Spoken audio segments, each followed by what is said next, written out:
ꯃꯌꯥꯝꯕ ꯈꯨꯔꯨꯝꯖꯔꯤ ꯑꯃꯗꯤ ꯇꯔꯥꯝꯅ ꯑꯣꯛꯆꯔꯤ ꯏꯝꯄꯦꯛ ꯅ꯭ꯌꯨꯁꯅ ꯂꯩꯕꯥꯛꯄꯣꯛꯄ ꯅꯨꯃꯤꯠ ꯈꯨꯗꯤꯡꯒꯤ ꯄꯨꯊꯣꯛꯄ ꯏꯝꯄꯦꯛ ꯇꯣꯛ ꯇꯨ ꯃꯅꯤꯄꯨꯔꯗ ꯉꯁꯤ ꯑꯩꯈꯣꯏꯅ ꯎꯅꯖꯒꯗꯧꯔꯤꯕ ꯒꯦꯁꯠ ꯑꯁꯤ ꯋꯥꯔꯜꯗ ꯀ꯭ꯂꯥꯁ ꯍꯣꯀꯤ ꯄ꯭ꯂꯦꯌꯔ ꯑꯃꯅꯤ ꯃꯍꯥꯛ ꯑꯁꯤ ꯏꯪ 1989 ꯗꯒꯤ ꯏꯪ 2003 ꯐꯥꯎꯕ ꯁꯥꯟꯅꯕꯗ ꯒꯣꯜꯗ ꯃꯦꯗꯜ ꯕ꯭ꯔꯣꯟꯖ ꯁꯤꯜꯚꯔ ꯑꯃꯗꯤ ꯕꯦꯁꯠ ꯌꯪꯒꯦꯁꯠ ꯑꯣꯐ ꯗꯤ ꯇꯣꯔꯅꯥꯃꯦꯟꯠꯅ ꯆꯤꯡꯕ ꯀꯌꯥ ꯐꯪꯂꯛꯈ꯭ꯔꯕ ꯄ꯭ꯂꯦꯌꯔ ꯑꯃꯅꯤ ꯈ꯭ꯋꯥꯏꯗꯒꯤ ꯃꯔꯨ ꯑꯣꯏꯅ ꯌꯥꯝꯅ ꯍꯔꯥꯎꯅꯤꯡꯉꯥꯏ ꯑꯣꯏꯔꯕꯗꯤ ꯃꯍꯥꯛ ꯑꯁꯤ ꯅꯨꯄꯤ ꯍꯣꯀꯤ ꯄ꯭ꯂꯦꯌꯔ ꯑꯃꯅꯤ ꯃꯍꯥꯛꯀ ꯎꯅꯕꯒꯤ ꯇꯟꯖꯥꯗꯨ ꯂꯧꯖꯒꯦ ꯃꯍꯥꯛꯀꯤ ꯃꯃꯤꯡ ꯆꯤꯡꯁꯨꯕꯝ ꯁꯪꯒꯥꯏ ꯏꯕꯦꯝꯍꯜ ꯃꯍꯥꯛꯀꯤ ꯃꯇꯥꯡꯗ ꯑꯩꯈꯣꯏꯅ ꯈꯪꯕ ꯌꯥꯕ ꯀꯌꯥ ꯑꯃ ꯈꯪꯕꯒꯤ ꯇꯟꯖꯥꯗꯨ ꯂꯧꯖꯒꯦ ꯑꯍꯥꯟꯕꯃꯛꯇꯗ इचे तरामना ओक्चरी अखोगी इम्पैक्ट टॉक टू मणिपुर की प्रोग्राम दा अहांबदा इचे की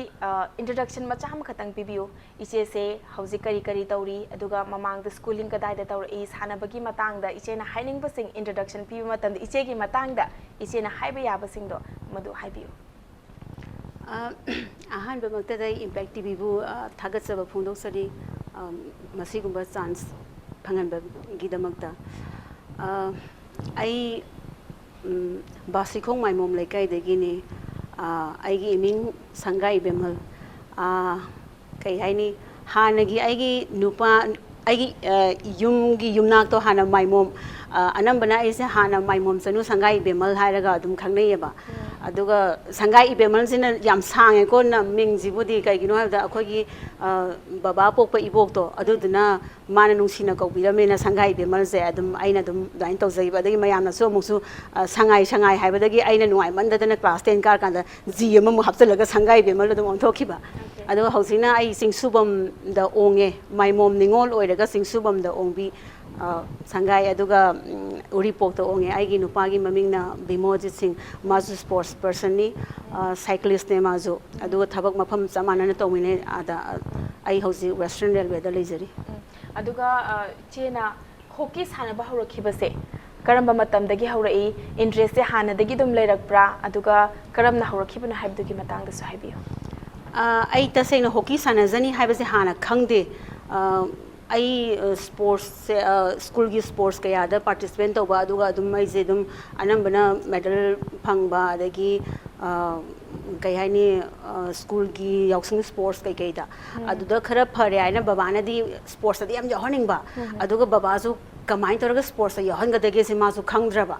अदगिदि आइजे सुम नोम स्कूल चपा मतमदा अखोई अदवाइदगी अखोईगिदि मथक मोइजे हॉकी सानोरगा हलकपा अदुना आइना मोइदा हंगेबा सानबसे कमाइन तौरा संगदोइनोना अदा माना अखोई कांसेपुदा सानै नंग सानानिंगति लाओ हाइदना आइजे बाबा होय कम खंगनदंगी स्कूल की ड्रेस तुदा दम चलेबा अदुमाइन तौबदगी मोइगी मतुंग इलगा आई सानबसे अदुमाइन हॉकी द संगिबनी अदा आई hockey the लैगिनी Sangini हाइबदी अदुमाइन the लैगिदि बाबागी वाखंददी I मसागी लमजेन sum चेलकपनिना athletics तक थाजन गे गाइन दि खनगिबा अदुगा आई दे थेंगनरुबदन हॉकी थेंगनरुबा अदा हॉकी द संगिबा अदो चेना जिता याम तंजा चाना हाइबिरे हाइबे तारे लमजेन दि चेले अदुबु सानबदी हॉकी द लाए अदुगुमना अखोगी इंखलक्लिबा नहा मयामना सानबदी पांबा अदुबु ऐसे करंबा सानबा मखलदा चंगबा तारगदी ऐसे मदुदा माइ पाकना होटनबा ngमगनी नत्रगा चतखिबा ngमगनी हाइबसे खंगदबा कया अमसु यावइबा अदो चेने एक्सपीरियंस लैरबनिना होय चेगी तंजा चादना मी थेंगनदना तौख्रेको अदुबु अदुगुमबसु थेंगनदबा कया अमा लैरमगनी मखोइदा चेना करी हाइबिनिंगी करमना तौरगदी मखोइगी फ्यूचर जे मसिदा सी साना तारगदी मसिना फगनी हाइबसे खंगबा ngमगनी ना खनबी अंगांग अमदा लेबा क्वालिटी से ममा नत्रगा मपाना दि लोइबा खंगेबा आइगी साजे हाइदी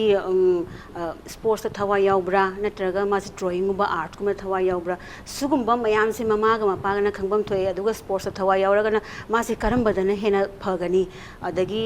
स्कूल मक्ता ओरजु स्कूल की टीचर पीटी टीचर गुम्बना मागी क्वालिटीज तो येंगगना डिसाइड तोबिबा मासे करमबदा थाजनबना फगदगे हाइबसे अदुगा ख्वाइगी मरु ओइबदी स्पोर्ट्स पर्सन अमा ओइना discipline sincerity अदुगो हार्ड वर्क ओइबा डिटरमिनेशन जे याम दरकार तायबा माना संगनिंगबो स्पोर्ट्स संगजसनोबा मसिगी मरी से यावद्रदि मागी सक्सेस तो अदु फावबदा मा लाकपदो ngamba वानेबा अदुदना सी मरी से याम दरकार ताय स्पोर्ट्स पर्सन अमा ओइना माना अपांबदो बुदि संजगिबा याय यामना फजबा मेसेज सुम पिपिरे अदो इचेगी अचीवमेंट सिंगी मतंग दा लाकपा मतमदा कोलालमपुर दगी हौरगा मफम मयाम वर्ल्ड गी मफम मयाम चले अदो सानबसे ꯀꯌꯥꯔꯛꯀꯨꯝꯕ ꯁꯥꯟꯅꯕꯤ ꯅꯤꯡꯁꯤꯡꯕꯤꯕ꯭ꯔꯥ ꯍꯥꯏꯕꯗꯤ ꯏꯆꯦꯅ ꯍꯣꯀꯤ ꯃꯦꯠꯆ ꯁꯥꯟꯅꯕꯁꯤꯗ ꯀꯌꯥꯔꯛ ꯁꯥꯟꯅꯕꯤꯈ꯭ꯔꯦ ꯑꯗꯨꯒ ꯁꯥꯟꯅꯕꯁꯤꯡꯁꯤꯗ ꯏꯆꯦꯅ ꯑꯩꯅ ꯁꯥꯟꯅꯕꯁꯤꯗ ꯑꯩꯅ ꯈ꯭ꯋꯥꯏꯗꯒꯤ ꯐꯖꯅ ꯁꯥꯟꯅꯈꯤꯕꯁꯦ ꯃꯁꯤꯒꯤ ꯇꯣꯔꯅꯥꯃꯦꯟꯠꯁꯦ ꯃꯁꯤꯗ ꯁꯥꯟꯅꯈꯤꯕꯅꯤꯒꯨꯝꯕꯗꯤ ꯍꯥꯏꯕꯤꯅꯤꯡꯕ꯭ꯔꯥ ꯀꯔꯝꯕ ꯍꯥꯏꯕꯤꯅꯤꯡꯉꯤ ꯑꯩꯅ ꯌꯥꯝꯅ ꯐꯖꯅ ꯁꯥꯟꯅꯒꯤꯅ ꯈꯟꯕ ꯌꯥꯝꯅ ꯍꯔꯥꯎꯖꯕꯁꯦ ꯅꯨꯡꯉꯥꯏ ꯑꯩꯒꯤ ꯄꯔꯐꯣꯔꯃꯦꯟꯁꯇ ꯌꯥꯝ ꯁꯦꯇꯤꯁꯐꯥꯏꯗ ꯑꯣꯏꯖꯈꯤꯕ ꯀꯩꯅꯣꯁꯦ ꯍꯧꯖꯤꯛꯀꯤ ꯕꯦꯁ ꯌꯪꯒꯦꯁ ꯑꯣꯐ ꯗ ꯇꯣꯔꯅꯥꯃꯦꯟ ꯇꯥꯔꯛꯈꯤꯕ 2001ꯒꯤ ꯑꯩꯈꯣꯏꯒꯤ ꯋꯥꯔꯜ ꯀꯞ ꯀ꯭ꯋꯥꯂꯤꯐꯥꯏ ꯆꯠꯈꯤꯕ ꯀꯩꯅꯣꯗ ꯐ꯭ꯔꯥꯟꯁꯇ ꯃꯗꯨꯗꯨꯃ ꯑꯩ ꯏꯁꯥꯅ ꯈꯔ ꯅꯨꯡꯉꯥꯏꯖꯈꯤ ꯑꯗꯨꯒ 2002ꯒꯤ ꯀꯃꯟꯋꯦꯜꯊ ꯒꯦꯝꯁ ꯑꯗꯒꯤ ꯑꯦꯐ꯭ꯔꯣ ꯑꯦꯁꯤꯌꯥꯟ ꯒꯦꯝꯁ ꯍꯥꯏꯗ꯭ꯔꯕꯥꯗꯇ ꯇꯧꯈꯤ ꯑꯗꯒꯤ ꯑꯦꯁꯤꯌꯥ ꯀꯞ ꯗꯦꯜꯂꯤꯗ ꯇꯧꯈꯤ ꯁꯤꯉꯩꯁꯦ ꯑꯗꯨꯝ ꯑꯩꯒꯤ ꯏꯁꯥꯅ ꯑꯩꯒꯤ ꯄꯔꯐꯣꯔꯃꯦꯟꯁꯇ ꯑꯩ ꯏꯁꯥꯅ ꯁꯦꯇꯤꯁꯐꯥꯏ ꯑꯣꯏꯖꯈꯤꯕ ꯑꯗꯨꯒ ꯆꯦꯒꯤ ꯕꯦꯁ ꯌꯪꯒꯦꯁ ꯑꯣꯐ ꯗ ꯇꯣꯔꯅꯥꯃꯦꯟꯠ ꯐꯪꯕꯁꯦ ꯃꯁꯤ ꯁꯥꯟꯅꯔꯣꯏ ꯑꯃꯗ ꯀꯔꯝꯕ ꯀ꯭ꯔꯥꯏꯇꯦꯔꯤꯌꯥꯗ ꯌꯦꯡꯉꯒ ꯄꯤꯕꯤꯕꯅꯣ ꯃꯣꯏꯅ ꯃꯇꯝꯗꯨꯗ ꯑꯩꯁꯦ ꯑꯗꯨꯝ 2001ꯒꯤ ꯃꯇꯝꯁꯤꯗ ꯑꯩꯁꯦ ꯑꯗꯨꯝ ꯈꯔ ꯖꯨꯅꯤꯌꯔ ꯑꯣꯏꯈꯤ ꯑꯗꯨꯒ ꯖꯨꯅꯤꯌꯔꯒꯤ ꯂꯦꯚꯦꯜꯗ ꯃꯇꯝꯗꯨꯗ ꯃꯣꯏꯅ ꯋꯥꯔꯜꯒꯤ ꯑꯣꯏꯅ ꯖꯨꯅꯤꯌꯔꯒꯤ ꯈꯪꯒꯠꯈꯤꯕ ꯃꯤ ꯐꯖꯕ ꯈꯔ ꯑꯗꯨꯒꯤ ꯃꯂꯨꯛ ꯆꯠꯂꯒ ꯑꯗꯨꯃꯥꯏꯅ ꯄꯤꯈꯤꯕꯅꯦ ꯏꯆꯦꯅ ꯑꯦꯛꯁꯄꯦꯛ ꯇꯧꯈꯤꯕ꯭ꯔꯥ ꯍꯥꯏꯕꯗꯤ ꯑꯩ ꯁꯤꯃ ꯁꯨꯡꯇꯧ ꯇꯧꯗꯦ ꯃꯗꯨꯁꯨꯅꯦ ꯑꯩ ꯏꯟꯗꯤꯌꯥ ꯂꯥꯛꯑꯀꯥꯟꯗ ꯈꯪꯉꯤꯅꯦ ꯁꯨꯃꯥꯏꯅ ꯈꯜꯂꯦ ꯍꯥꯏꯕꯗꯨꯃ ꯑꯩ ꯍꯥꯟꯅ ꯈꯜꯂꯨꯗꯦ ꯇꯣꯔꯅꯥꯃꯦꯟꯠꯀꯤ ꯃꯅꯨꯡꯗꯁꯨ ꯈꯪꯉꯨꯗꯦ ꯀꯩꯒꯤꯅꯣ ꯍꯥꯏꯕꯗ ꯑꯩꯈꯣꯏ ꯇꯣꯔꯅꯥꯃꯦꯟꯠꯇ ꯃꯇꯝꯗꯨꯗ ꯀ꯭ꯋꯥꯂꯤꯐꯥꯏ ꯑꯣꯏꯈꯤꯗꯦꯕ ꯁꯦꯃꯤ ꯐꯥꯏꯅꯦꯜ ꯐꯥꯏꯅꯦꯜꯒꯨꯝꯕ ꯁꯥꯟꯅꯕ ꯐꯪꯗꯦ ꯑꯗꯨꯝ ꯑꯩꯈꯣꯏꯗꯤ ꯄꯣꯔꯕꯅꯤꯅ ꯍꯜꯂꯛꯈ꯭ꯔꯦ ꯑꯗꯨꯒ ꯃꯣꯏꯅ ꯑꯗꯨꯒꯤ ꯇꯣꯔꯅꯥꯃꯦꯟꯠꯇꯨꯒꯤ ꯐꯥꯏꯅꯦꯜ ꯃꯦꯠꯆ ꯂꯣꯏꯔ ꯃꯇꯨꯡꯗ ꯃꯣꯏꯅ ꯁꯤ ꯂꯥꯎꯊꯣꯛꯈꯤꯕꯖꯥꯠꯅꯦ ꯑꯗꯨꯗ ꯑꯩ ꯀꯣꯟꯅ ꯄꯥꯎ ꯄꯤꯔꯛꯄꯗꯩ ꯈꯪꯕꯅꯦ ꯑꯗꯨ ꯍꯥꯟꯅ ꯃꯇꯝꯗꯨꯗ ꯐꯥꯎꯕ ꯈꯪꯈꯤꯗꯦ ꯑꯦꯛꯁꯄꯦꯛ ꯇꯧꯗꯕ ꯑꯃ ꯐꯪꯕꯗꯨꯅ ꯍꯦꯟꯅ ꯁꯔꯄ꯭ꯔꯥꯏꯖꯤꯡ ꯑꯣꯏꯕꯗꯨꯅ ꯍꯦꯟꯅ ꯑꯗꯨꯅꯦ ꯑꯗꯨꯒꯤ ꯈꯨꯅꯨꯡꯉꯥꯏꯖꯣ ꯑꯩꯈꯣꯏ ꯍꯣꯠꯅꯖꯃꯟꯒꯤ ꯐꯪꯖꯕꯗꯣ ꯍꯣꯠꯅꯕꯒꯤ ꯐꯪꯕꯒꯤ ꯍꯔꯥꯎꯕꯒꯤ ꯅꯨꯡꯉꯥꯏꯕꯁꯤꯗꯤꯅꯦ ꯆꯥꯡꯗꯝꯅꯤꯡꯉꯥꯏ ꯂꯩꯇꯦ ꯆꯦꯒꯤ ꯈ꯭ꯋꯥꯏ ꯑꯦꯛꯁꯄ꯭ꯔꯦꯁꯟꯁꯤꯗ ꯑꯗꯨꯝ ꯈꯪꯉꯦ ꯀꯌꯥꯒꯤ ꯃꯇꯤꯛ ꯄꯦꯟꯖꯔꯝꯒꯅꯤ ꯀꯌꯥꯒꯤ ꯃꯇꯤꯛ ꯍꯔꯥꯎꯔꯝꯒꯅꯤ ꯍꯥꯏꯕꯗꯣ ꯑꯩꯈꯣꯏꯅ ꯈꯪꯕ ꯉꯝꯃꯦ ꯍꯥꯏꯖꯕ ꯇꯥꯔꯦ ꯑꯗꯣ ꯆꯦ ꯍꯧꯖꯤꯛꯁꯦ ꯍꯣꯀꯤꯁꯦ ꯋꯥꯔꯜꯒꯤ ꯑꯣꯏꯅꯗꯤ ꯁꯥꯟꯅꯕ ꯌꯥꯝꯅ ꯃꯔꯨꯑꯣꯏꯕ ꯃꯁꯥꯟꯅ ꯃꯈꯜ ꯑꯃꯅꯦꯕ ꯍꯣꯏ ꯏꯟꯗꯤꯌꯥꯗꯗꯤ ꯀ꯭ꯔꯤꯀꯦꯠ ꯍꯥꯏꯔꯒꯕꯨꯗꯤ ꯈꯔ ꯆꯠꯂꯦꯀꯣ ꯑꯗꯨꯕꯨ ꯃꯅꯤꯄꯨꯔꯒꯤ ꯀꯣꯟꯇꯦꯛꯁꯇ ꯌꯦꯡꯕ ꯃꯇꯝꯗ ꯍꯧꯖꯤꯛꯀꯤ ꯁꯤꯅꯥꯔꯤꯑꯣꯁꯤꯗ ꯍꯣꯀꯤꯒꯤ ꯁ꯭ꯇꯦꯇꯁꯁꯦ ꯀꯔꯝꯕ ꯁꯤꯆꯨꯋꯦꯁꯟꯗ ꯂꯩꯔꯤ ꯀꯔꯝꯕ ꯁ꯭ꯇꯦꯖꯇ ꯂꯩꯔꯤꯅ ꯈꯟꯕꯤ ꯑꯩ ꯃꯁꯤꯒꯤ ꯃꯇꯥꯡꯗꯁꯨ ꯈꯔ ꯍꯥꯏꯖꯅꯤꯡꯉꯤꯀꯣ ꯀꯩꯒꯤꯅꯣ ꯍꯥꯏꯕꯗ ꯃꯇꯝ ꯑꯃꯗ ꯑꯩꯈꯣꯏꯅ ꯁꯥꯟꯅꯔꯤꯉꯩ ꯃꯇꯝꯁꯤꯗꯩꯗ ꯏꯟꯗꯤꯌꯥꯒꯤ ꯂꯩꯔꯤꯕ ꯁ꯭ꯇꯦꯠꯁꯤꯗꯩꯗꯅꯦ ꯑꯩꯈꯣꯏ ꯃꯅꯤꯄꯨꯔꯗꯒꯤ ꯑꯩꯈꯣꯏ 3 ꯏꯟꯇꯔꯅꯦꯁꯅꯦꯜ ꯂꯦꯚꯦꯜꯗ ꯁꯥꯟꯅꯕ ꯉꯝꯈꯤꯑꯕ ꯑꯗꯨꯁꯨ ꯃꯅꯤꯄꯨꯔꯗ ꯑꯩꯈꯣꯏꯅ ꯁꯥꯏꯗ ꯂꯩꯔꯤꯉꯩ ꯃꯅꯤꯄꯨꯔꯒꯤ ꯄꯥꯔꯇꯤꯁꯤꯄꯦꯟ ꯇꯧꯔꯤꯉꯩ ꯃꯇꯝꯁꯤꯗꯩꯗ ꯑꯗꯨꯗꯩꯗ ꯑꯩꯈꯣꯏꯒꯤ ꯈꯜꯂꯛꯈꯤꯕꯁꯦ ꯃꯅꯤꯄꯨꯔ ꯁ꯭ꯇꯦꯠꯇ ꯁꯥꯟꯅꯔꯕ ꯃꯇꯨꯡꯗ ꯑꯩꯈꯣꯏꯁꯦ ꯀꯦꯝꯗ ꯈꯜꯂꯕ ꯃꯇꯨꯡꯗ ꯑꯗꯨꯃꯥꯏꯅ ꯏꯟꯇꯔꯅꯦꯁꯅꯦꯜ ꯂꯦꯚꯦꯜ ꯁꯥꯟꯅꯈꯤꯕꯅꯦꯕ ꯑꯩꯈꯣꯏꯒꯤ ꯑꯣꯖꯥ ꯃꯌꯥꯝꯅꯕꯨꯗꯤ ꯑꯩꯈꯣꯏ ꯌꯥꯝ ꯐꯖꯅ ꯇꯥꯛꯄꯤꯔꯛꯈꯤ ꯃꯣꯏꯒꯤ ꯇꯥꯛꯄꯤꯃꯜꯅ ꯑꯩꯈꯣꯏꯅ ꯍꯣꯠꯅꯖꯃꯟꯅ ꯉꯁꯤ ꯑꯩꯈꯣꯏꯒꯤ ꯁꯤꯒꯤ ꯁ꯭ꯇꯦꯖꯇ ꯑꯩꯈꯣꯏ ꯂꯩꯕ ꯐꯪꯖꯔꯤꯕꯅꯤ ꯑꯗꯨꯕꯨ ꯍꯧꯖꯤꯛꯀꯤ ꯃꯇꯝꯒꯤ ꯍꯣꯀꯤꯁꯤꯗꯗꯤ ꯌꯥꯝ ꯊꯤꯅ ꯆꯦꯟꯖꯦꯁ ꯑꯣꯏꯔꯦꯕ ꯑꯣꯜ ꯁ꯭ꯇꯥꯏꯜ ꯑꯣꯏꯗ꯭ꯔꯦ ꯑꯗꯨꯒ ꯍꯧꯖꯤꯛꯀꯤ ꯅ꯭ꯌꯨ ꯁ꯭ꯇꯥꯏꯜꯁꯤꯗꯩꯗ ꯕꯦꯁꯤꯛ ꯌꯥꯝ ꯆꯦꯟꯖ ꯑꯣꯏꯔꯦ ꯑꯗꯨꯅ ꯍꯧꯖꯤꯛ ꯏꯟꯗꯤꯌꯥ ꯇꯤꯝꯗ ꯑꯉꯥꯡ ꯌꯥꯎꯔꯤ ꯃꯅꯤꯄꯨꯔꯒꯤꯀꯣ ꯑꯗꯨꯒ ꯃꯇꯝ ꯑꯃꯗ ꯑꯩꯈꯣꯏꯅ ꯁꯥꯟꯅꯔꯤꯉꯩꯒꯤ ꯃꯇꯝꯗ ꯑꯩꯈꯣꯏꯒꯤ 4 ꯄ꯭ꯂꯦꯌꯔꯁ ꯐ꯭ꯔꯣꯝ ꯃꯅꯤꯄꯨꯔ ꯏꯟꯇꯔꯅꯦꯁꯅꯦल ꯂꯦꯚꯦꯜꯗ ꯁꯥꯟꯅꯕ ꯐꯪꯈꯤꯕꯁꯦ ꯁ꯭ꯇꯦꯠ ꯃꯌꯥꯝꯁꯤꯒꯤ ꯃꯔꯛꯇ ꯈ꯭ꯋꯥꯏꯗꯒꯤ ꯌꯥꯝꯕ ꯄ꯭ꯂꯦꯌꯔꯁ ꯑꯣꯏꯈꯤꯕ ꯑꯩꯈꯣꯏ ꯃꯅꯤꯄꯨꯔꯗꯒꯤ ꯑꯇꯩꯒꯤ ꯄꯟꯖꯥꯕꯗꯒꯤ 1 ꯍꯔꯤꯌꯥꯅꯥꯗꯒꯤ 1 2 ꯁꯨꯃꯥꯏꯅ ꯇꯧꯔꯒ ꯁ꯭ꯇꯦꯠ ꯃꯌꯥꯝꯗꯒꯤ ꯈꯔ ꯈꯥꯏꯕꯗꯨꯅ ꯑꯩꯈꯣই 3 ꯌꯥꯎꯈꯤꯕꯅꯦꯕ ꯑꯗꯨꯒ ꯍꯧꯖꯤꯛꯁꯤꯅ इंटरनेशनल लेवल सानरीबा आंगांसिंगसे मणिपुरदगी नतेबा मोइना हॉस्टेल जे ग्वालियरदगुंबा लेरकांदा अदुगा अतोप्पा मफमदा हॉस्टेल लेरकांदा मदगी खंगखिबनेबा आइना हाइजनिंगबदी मतांगसिदैदा अखोइगी कोचेस की लाइन से अनौबा बेसिक्स लोई होंगे ऑल बेसिक्स अनदरे अदुना सिगी बेसिक्स अनौबा सिदैदा लोइबा कोचेस नै तौहनिंगे अदुगी तौहनिंगी बसे तौहनिंगे हाइदना सु मोइना हानि क्वालिटी दो मियोइबगी हैबिट असे चेंज तौबा याबा नते अदुना सुंबा कोर्स कया चथोअगा मणिपुर की जे हेना पुखल हनिंगेबा अदगी ग्रास रूट तगी हौरगा अखोइगी हौजिक लैरिबा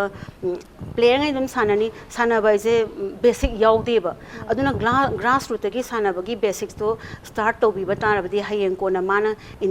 india kem da laaba matamda karigumba ama matamdudadi magi grass root tagi haura abanina anoba ama tamjanabagi advantage to phangeba aduga grassroots tagi ngasai gi basics ngai to yawraktrabani na hayeng kem lakpa matamda mai ngasai basics ngai to munai narani advantage to oir roiba magi anoba matam nabagi aduna coach se sise moina new basics se oina tamhanni angangai awatpa amadi awatpa se hoi experience to gi matungina chena ahamba chappada su awaba su dum thengnaram doineba habdi hana sida thengnadrabani na mane matam jida da akoina sanarakpa matam da akoi di karai dagi horake bu Manipur University da leiba sumnagi handball gi ground masa khatum da akoi sanareba akoi skill di yam leiba adu akoi gi goal score tawna bagi matam sida da hit na tawgada ba matam sida ngasai gi ground da pira abani hit tawraktrabani na madugi problems yam oi ki ko adu adalere matung da akoina tamakhi bane ba adu mayamse adu hojiti madugi ground gi problem oidre ground ani ni turf ground khumala pakta ama sai sports hostel da ama adu ground gi problem letre maru oina players ki problem oina ri hojiti ngasai gi tambiba matam da grassroots tagi aina haijagi bodo adu baina loina ba basics da tambira ba angang gi interest is ne khara courses ta su leyeba adagi hauji association gi khara internal fight oiba haidi hockey India adagi Thai gi hockey gi IWHF ani bak se khara kano tawnari ba sisna angang ai da su am disadvantage su ohan madu masi disadvantage se karino na khangabani na masi disadvantage se karam ba mapada lariba ahoba sing se mention ba taragadi chegi point of view da haiba tare ko haibudi haibi resi si tauragadi phaba yaina dubu maru oribadi end result to neba haibudi players sing se moi se satisfied oibra moina tauriba sida fulfill oibra moi se karama mo ong da sanari kaina sanaroi se afaba sanaroi do puthokpa matamda mai pakpa haibado oidoineba maduda atopa marakta atopa khara external factor yauraga players sing da soglakpa se masi sina hockey gi players se hena puthokpa ngamda bane haina khanbibra natraga kari atopa maram laina khanbi hoi akhoi gi Manipur da natana north east ki akhoi gi laiba tholaiba players mayam se tongan ba all India gi oina yengnaruba matam da talent se moi quality se yamna talent se yam leyeba atopa state mayam stagi aduna hojiki Manipur da gi tholaiba angang mayam se ngasai gi association ani tho abani na noise da satpa yaroi noise somna kanda sana ba yaroi haibagi adu maina le angang jam freedom oina sana ba so pangdreba maduna kanada mangi angang du gi su mangi adagi state gi su mangi hoji hockey India na tawdana division A division B gaina khai se khai ba ko moina yam phasana hockey India na tawri ba madu da akhoi je hoji hockey India da division B da leiri ba Manipur se adu A da pukhalanga ba gi tamak da akhoi je 2018 lokhara thongbai su ngai tre 2018 da akhoi je division A da pukhalana bagi dam da all players hana tabina mani tingong leima Manorama Goswami Suraj Lata akhoi loina bak sanara bane ba aduga angang ngai se ta loima thoklakte ba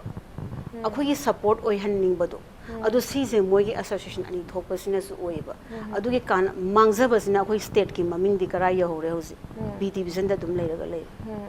madu masigi ngasigi concern moigi organization oigera concern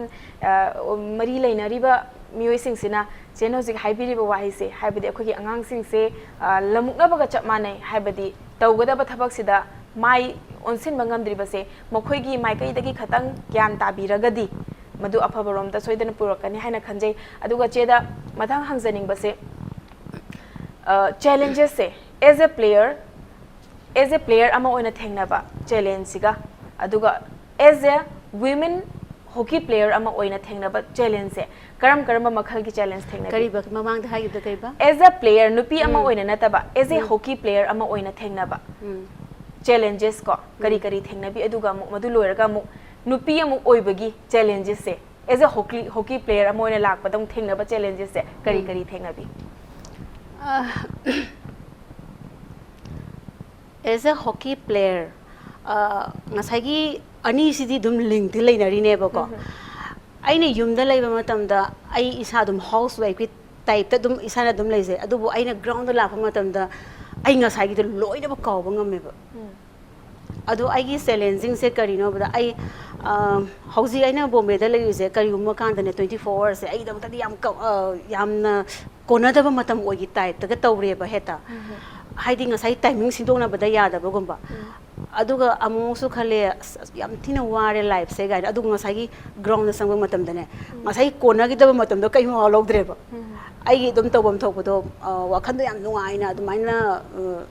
ꯑꯩ ꯄꯨꯔꯥ ꯂꯨꯞꯄꯒ ꯂꯩꯌꯦꯕ ꯍꯥꯏꯗꯤ ꯉꯁꯥꯏꯒꯤ ꯒ꯭ꯔꯥꯎꯟꯁꯤꯗꯩꯗ ꯑꯗ ꯆꯦꯂꯦꯟꯖꯤꯡꯁꯦ ꯑꯩꯅ ꯀꯔꯤ ꯍꯥꯏꯅ ꯍꯥꯏꯗꯣꯔꯤꯕꯅꯣ ꯆꯦꯂꯦꯟꯖꯦꯁꯦ ꯊꯦꯡꯅꯗꯦ ꯍꯥꯏꯅ ꯈꯟꯕꯤꯕ꯭ꯔꯥ ꯍꯥꯏꯕꯗꯤ ꯑꯋꯥꯕꯁꯦ ꯍꯣꯏ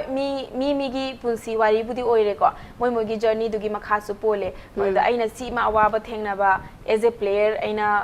ꯐꯣꯔ ꯑꯦꯛꯖꯥꯝꯄꯜ ꯈꯨꯗꯝ ꯑꯣꯏꯅ ꯍꯥꯏꯔꯕꯗ ꯑꯩꯅ ꯍꯥꯏꯖꯕꯅꯤꯀꯣ ꯁꯨꯝ ꯍꯥꯏꯕꯗꯤ ꯑꯩ ꯁꯨꯃꯥꯏꯅ ꯁꯤꯒꯤ ꯃꯐꯝꯁꯦ ꯆꯠꯄ ꯃꯇꯝꯗ ꯑꯩ ꯁꯤꯒꯤ ꯑꯋꯥꯕ ꯑꯃ ꯊꯦꯡꯅꯈꯤ ꯍꯣꯏ ꯄꯩꯁꯥꯒꯤ ꯈꯨꯗꯣꯡꯆꯥꯗꯕ ꯊꯦꯡꯅꯕ ꯃꯤꯁꯨ ꯌꯥꯎꯏ ꯑꯗꯨꯒ ꯑꯇꯣꯞꯄ ꯁꯨꯝ ꯊꯦꯡꯅꯕ ꯃꯤꯁꯨ ꯌꯥꯎꯏ ꯗꯥꯏꯠꯀꯤ ꯄ꯭ꯔꯣꯕ꯭ꯂꯦꯝ ꯂꯩꯕ ꯌꯥꯎꯏ ꯑꯗꯨꯒꯨꯝꯕ ꯋꯥꯠꯂꯛꯄ ꯈꯣꯠꯂꯛꯄ ꯄ꯭ꯔꯣꯕ꯭ꯂꯦꯝ ꯂꯩꯕ ꯃꯌꯥꯝꯗꯣ ꯁ꯭ꯇꯥꯔꯇꯤꯡꯗꯒꯤ ꯑꯩꯒꯤꯅ ꯁꯥꯟꯅꯕ ꯍꯧꯔꯛꯄꯗꯣ ꯑꯗꯨꯒꯤ ꯑꯗꯨ ꯍꯥꯏꯕ ꯌꯥꯕ ꯅꯠꯇ꯭ꯔꯣ ꯑꯩꯅ ꯁꯥꯟꯅꯕ ꯍꯧꯔꯛꯄꯗꯗꯤ ꯃꯣꯁꯂꯤ ꯑꯩꯈꯣꯏꯒꯤ ꯀꯩꯅꯣꯗ ꯍꯦꯛꯇ ꯍꯤꯟꯗꯤꯗ ꯁꯣꯏꯔꯛꯀꯦ ꯇꯧꯕ ꯃꯅꯤꯄꯨꯔꯗꯗꯤꯅꯦ ꯂꯥꯏꯔꯕꯁꯤꯗꯒꯤ ꯑꯗꯨꯝ ꯊꯣꯛꯂꯛꯑꯦꯕ ꯑꯅꯝꯕꯅ ꯄ꯭ꯂꯦꯌꯔꯁꯦ ꯀꯔꯝꯕ ꯑꯣꯏꯔꯝꯒꯦ ꯍꯥꯏꯕꯗꯅꯦ ꯂꯥꯏꯔꯕꯁꯦ ꯑꯗꯨꯝ ꯑꯣꯏꯔꯝꯃꯦ ꯑꯗꯨꯃꯥꯏꯅ ꯑꯩꯈꯣꯏꯁꯨ ꯂꯥꯏꯔꯅ ꯑꯗꯨꯝ ꯍꯧꯔꯛꯑꯦ ꯑꯗꯨꯒ ꯃꯗꯨꯒꯤ ꯈꯨꯗꯣꯡꯆꯥꯗꯕ ꯃꯌꯥꯝ ꯑꯃ ꯊꯦꯡꯅꯔꯦ ꯑꯗꯨꯕꯨ ꯑꯩꯈꯣꯏꯅ ꯌꯨꯝꯒꯤ ꯃꯑꯣꯡꯁꯨ ꯌꯦꯡꯗꯕ ꯌꯥꯗꯦ ꯑꯗꯨꯃꯥꯏꯅ ꯀꯔꯤ ꯍꯥꯏꯅꯤ ꯑꯩꯅ ꯅꯦꯁꯅꯦꯜ ꯆꯠꯂꯕ ꯃꯇꯝ ꯐꯥꯎꯕꯗ ꯑꯩꯒꯤ ꯑꯋꯥꯠꯄ ꯂꯩꯈꯤꯕ ꯑꯗꯨꯒꯨꯝꯕ ꯃꯌꯥꯝ ꯑꯃ ꯂꯩꯈꯤ ꯑꯗꯒꯤ ꯀꯦꯝ ꯆꯠꯂꯕ ꯐꯥꯎꯕꯗ ꯑꯃꯨꯛ ꯏꯁꯥꯅ ꯄꯨꯊꯣꯛꯆꯔꯒ ꯐꯥꯎꯕ ꯆꯠꯆꯈꯤꯑꯕ ꯃꯇꯝꯗꯨꯗꯩꯗ ꯑꯗꯨꯒꯤ ꯑꯋꯥꯠꯄ ꯂꯩꯈꯤꯕ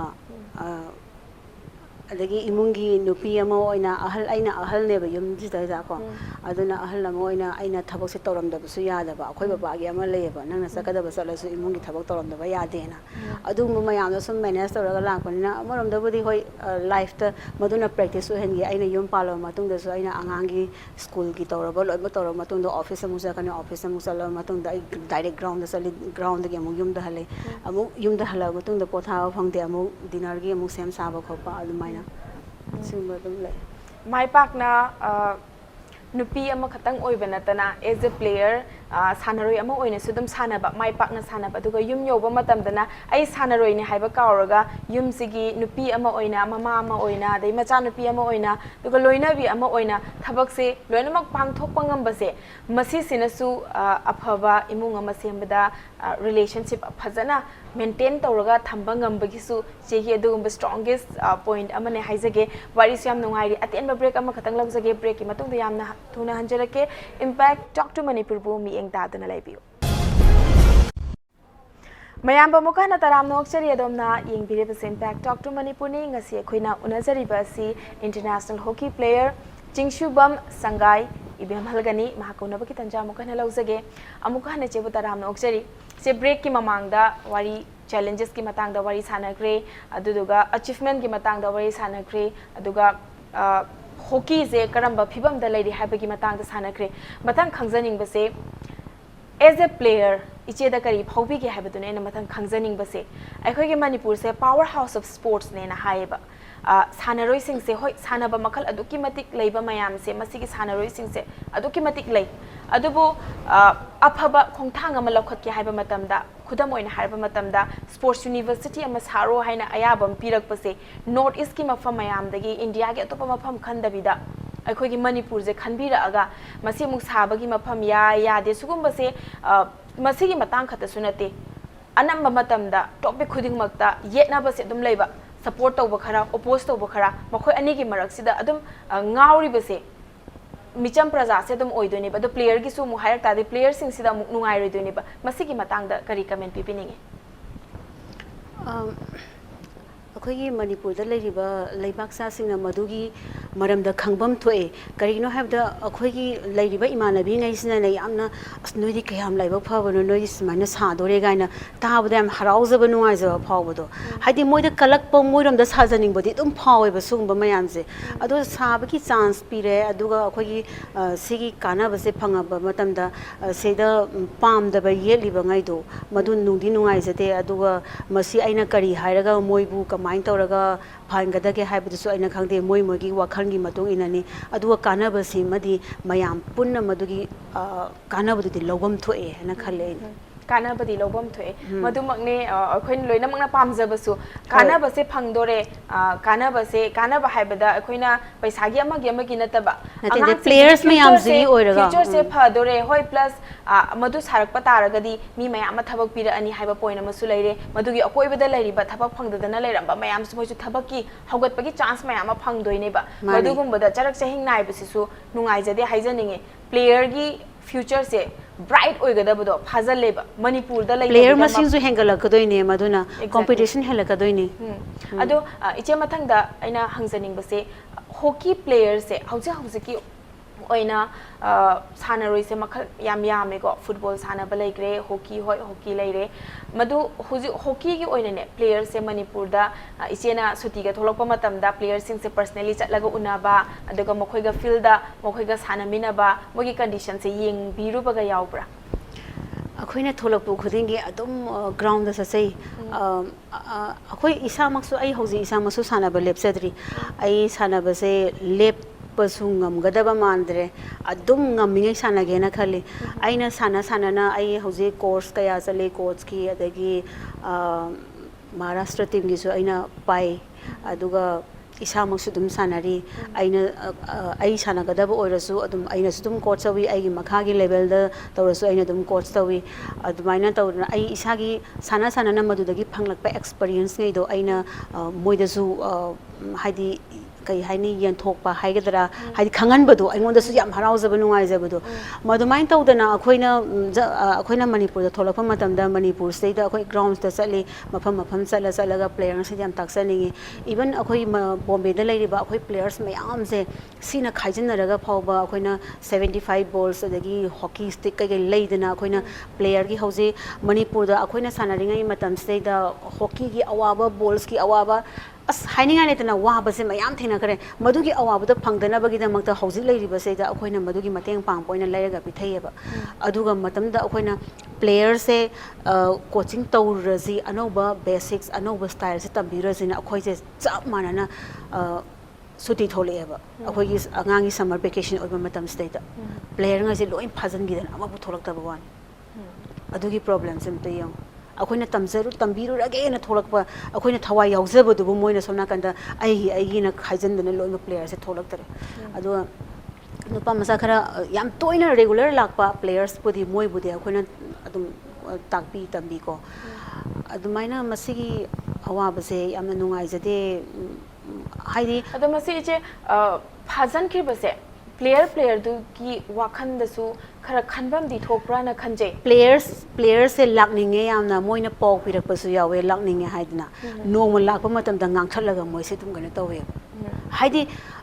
प्लेयर से ना मागी मथक्ता लैरिबा कोच ना ngang matam state da माजे चांस फंगरोइदबगी वाखन म खनबदु अदुगुम मोइदा फावे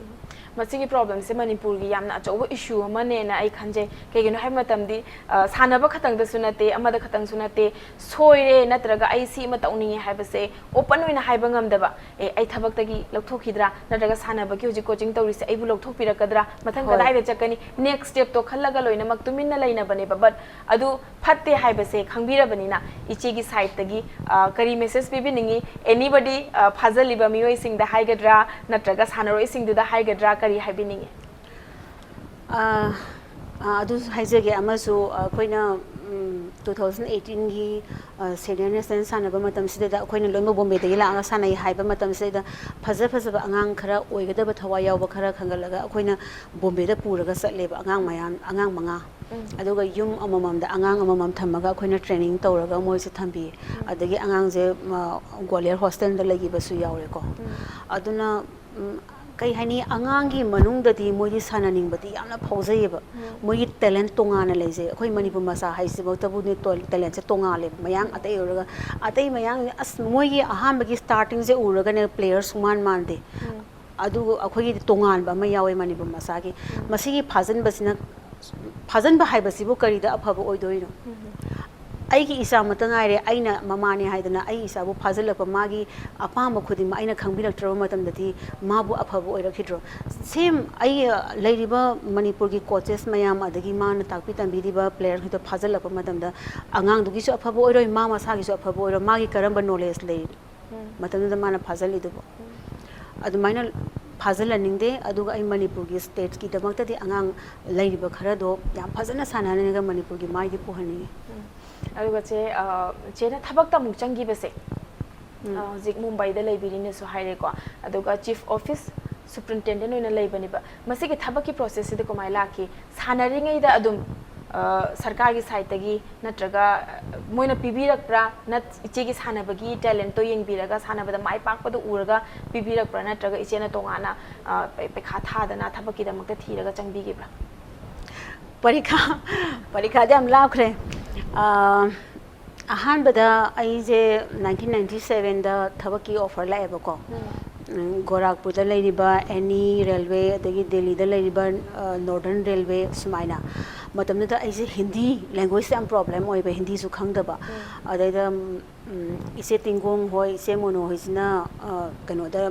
वेस्टर्न रेलवे दा लेरमे अदा आइदि अतोप मोगी थबक फनला आसु आई सु पाम पामद्रे बंगा साइ लोली खंगद्रबना वाबदो अदा मोइना सु तौरुनु सोमना कना तौजिगा गाइना तौरगा इजलकबदुना आइना मोगी दि अंबबु लौदरेबको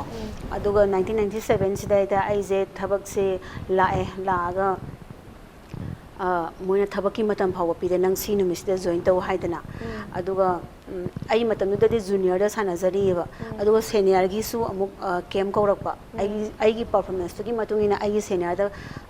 फंगनबगी चांस से लेरेबा अददा मोइ अखोई इसेंगैना जो हाइरे नंग थबक तो जॉइन तौरनोना सि मनुंगी ओइबा वादा मपानि खंगना कोच नदि पामे नंग जॉइन याम थुना तौ हाइबसिमा अदा join tau haiba numise da matamda India game selection ba join tau dana sen bine ba khoina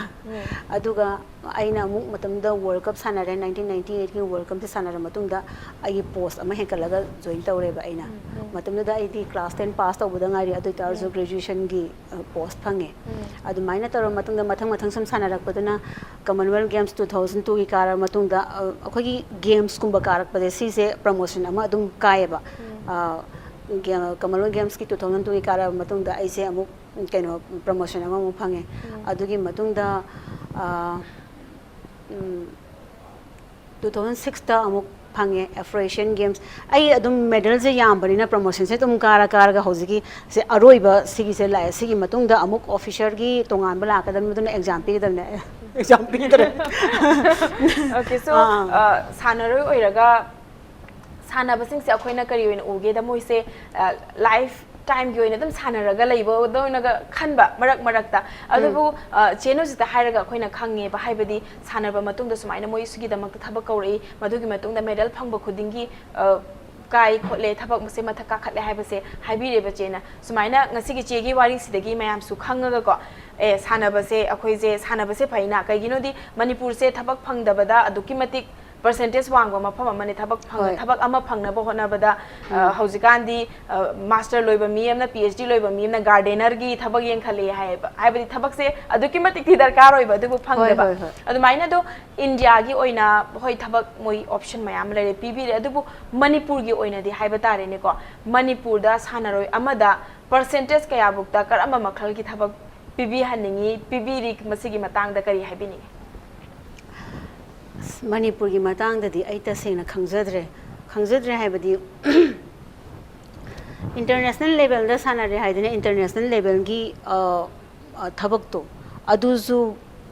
अखोइना सानारिङै मतमदसु international level सानारेना कनामता अदुम थबक की मतंग ददी कनामता कै हाइना गिरे अखोइ मणिपुर दा अदुम थबक तौनिङे कैदबगी अखोइ फैमिली हादो कैदबगी सनिङ दोइनो अदुबु कनामतना मदुगी ऑफर सु लाखिदे थबक की दमकता अदुगा नेशनल सानारगा अदुम याम लाइना सु थबक फंगे इंटरनेशनल दा फंगक्तबा थबक से अखोइना नेशनल सानाबिना सु याम लाइन फंगीबा खेनबसि यामना लेरे अखोइना 2006 दा Commonwealth Games दा मेलबोर्न सानबा मतमदा सिल्वर मेडल फंगखेको अदुबु मणिपुर की पॉलिसी मतमदा कमाइन तबनो हाइबदे ज्ञान ताजद्रे आइना करम हाइना हाइगनी हाइदि मतमदा अंगांग नुपा मसा अमसु सानागी बॉक्सिंग दा माना पार्टिसिपेट तवे मतमदा हाइदि मा मेडल दि फंगखिदे अदुगा आइना सिल्वर मेडल फंगखिबनेबा अदुबु इबानी की मतमदा मागी आइना खंबदा 25000 फंगी मागी पार्टिसिपेंट की अदुगा आइना silver फंगक pi 20000 fungi felicitation amata phawba tawhide adugi nuai tabado adum aingonda khara phaweba aduga hauzik di yamna phare ko matam dugi di khara nuai taba phawgi hauzik di mayamna yan tanarakpani khangde amana tawba ngaina dabani khangde tawge na khanba kharana adum punjhalaga sanaba hiram khuding makta koise knowledge se hen henkalak pagira haina su khanjai ado chena pen dabado hauji haugalakliba sanaroi sing sida makhoi loina makta mogi hotna zaman do phangbo oisano ina haijege do che matam su loisale aroi bo oina akhoi gi manipur da lairiba naha mayam inkhalaiba mayam angang dagi horaga sananingi ba mayam any makhal amagi sanaba hekta oijasanu makhoi da kari haibiningi kari paujal pibiningi sanaba je sanaba pamjaba mina sanaba da sangakpa madudagi hena nungai ba lai ponte aduga sanaba matamda yamna enjoy tawthoga ai ngasagi pamjabado pura hedi kai haini enjoy tawra sanabado ai sanari ne pressure ama leraga sanabade ai sungam ngamoyeba aduna aina tawjaribado sanaba suppose akoina angang oinda marbon sanarpu matamda kamai sanarai haita edum free mind da sanarakpado adumaina sanaba yam enjoy tawni yam interest laina sanahani madu mata da sanabagi value do hankalakani aduna player khudima yam nungaina sanabiu aduga yamna sincere oina hard work tawraga ngasagi aina haijagi the determination discipline yamna darka tai masibu follow tawbiona haijani chena hojikta pangibada aina yamna hangogdaba yam hangningba question ama yawe mayamna hainaba malaiko sanaba taragadi lairikta soyena haiba ko sanaba da chatkragadi lairikta soirane na haiba wafam se chena haibire chena sanaba khudingi medal fangiba khudingi tournament sanaba helli khudingi thabak se post achauba phangeba madu masigi matang sida mama mapagi wakhal da haiba tare ko e icha se lairik tam haudre lairik tam da mi haiba do oirani sanaba rom da chakita di sanaba nongam da numita bu sanaba tawgrani haibagi awaba mama pa se tension leijaba mama pa so yam leiba macha se lairik oina yam tamhaning ba lairik te hekta ingil haning ba aduga sports hairaga na yam khara handana hek lowbagum ba leidana mokoi da kari haibini hoi lariki wakhansida moina yamna tha wangna thamgre sanabasina kaimta natabagi type ta adubu suppose ai isa bangni aina larik tamama matamda aina hosik leiba post larik leiba ngamoi ai sanazarubuduna leiba ngamine aduga sanaba mina sanaba tangda thawa yauraga larik ta sore haibase siju hainingde akhoina sanarakpa matamda hoi akhoi budi sanaba da yam lukhre ko aduga hausikta khangi eba akhoi timing naina akhoi karigumba amada thawai lupna thawai interest yama toba matamda ne madugi success adum loina bo oi ai imanabi yamna lei adum moigi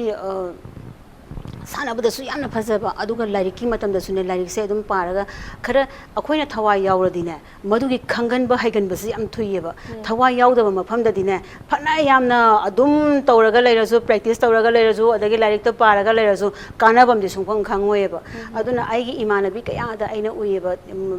larik se khara pa matamda khara thawai yawna paraga adum kano tawba ado kem da leina akoi budi hoi madugi facilities kemta phanga khidre yam thapna kem leiba matam leibanina aduga moidi kemta leina adum chali aduga 80% adugi mathakta phangi 82% mathakta phangi loin ba yamna adum timing gi matung ina interest gi matung ina sida loin leiba masa sana haning de laitang to holing haibse su lale khudi maktana loin ba thawai bu yaw mafam da dina loin ba mai pa phangam haijani yamna phajaba wafam so haibire aduga iche na ngasigi akhogi show sibu program sibu mapung fahan bi bagi da makta hanna thagachari chillaba matam am chilam gane hana khanjai yumda thoglakpanina chillaba matam de kai thogo studio da khoi la aga wari me ama share tawbiba sana ba haibise karino hockey haibisina karino haibagi matang da akoi da takpi tambiram ba haiba tare masigi da makta hanna thagachari iche gi punsida tungi punsida tawru ba thabak khudi makta mai pak po oyu haina khoi gi impact news ki team dagi iche gi mafam da haijage thank you so much